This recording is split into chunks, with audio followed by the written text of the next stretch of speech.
وہ رات گزری، صبح کا وقت آ گیا، خیام سامنے کھڑے ہو گئے. ایسے میں ایک اور معجزہ ہوا دنیا کے اندر، نہیں ہوا ایسا معجزہ. اس کو کہتے ہیں حسین ابن علی کا معجزہ، اس کو کہتے ہیں کرامت امام حسین علیہ السلام.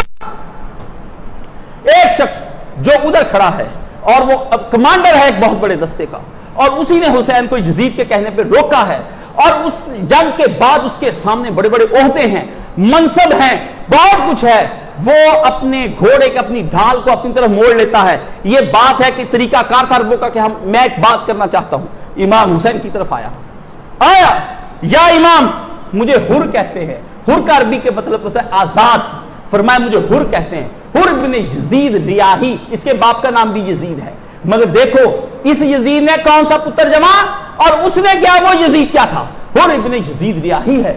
وہ آیا امام کے سامنے، اپنے بھائی کے ساتھ آیا، اپنے یاروں کے دو چاروں کو ساتھ لیتا ہوا آیا. کہا امام ہم تھے، ہم نے روکا، ہمیں غلطی کا احساس ہوا، ہم نے دیکھا، ہم نے سوچا رات بھر کہ یہ حسین کو تو نہیں شہید کرنے لگے، لیکن جب ٹھان ہی گئی ہے تو میں آ گیا ہوں. فرمایا انت الحر فی الدنیا والآخرہ، جا دنیا میں بھی آزاد اور آخرت میں جہنم سے بھی آزاد ہو جائے گا. کیسے وقت میں آیا، کیوں آیا حر؟ حر کو کوئی مغالتا تھا؟ حر ان ناسبیوں کے لیے حر ہے. حر ان ناسبیوں کے لیے ایک خنجر ہے، ایک نیزہ ہے. حر ان کے جسموں کو اڑانے کے لیے ایک بہت بڑی توپ اور ایٹم بم ہے. ان کے سارے ملغوبے کو اگر حسین واپس جانا چاہتا تھا تو حر کہتا میں آپ کو واپس لے جانے آیا ہوں.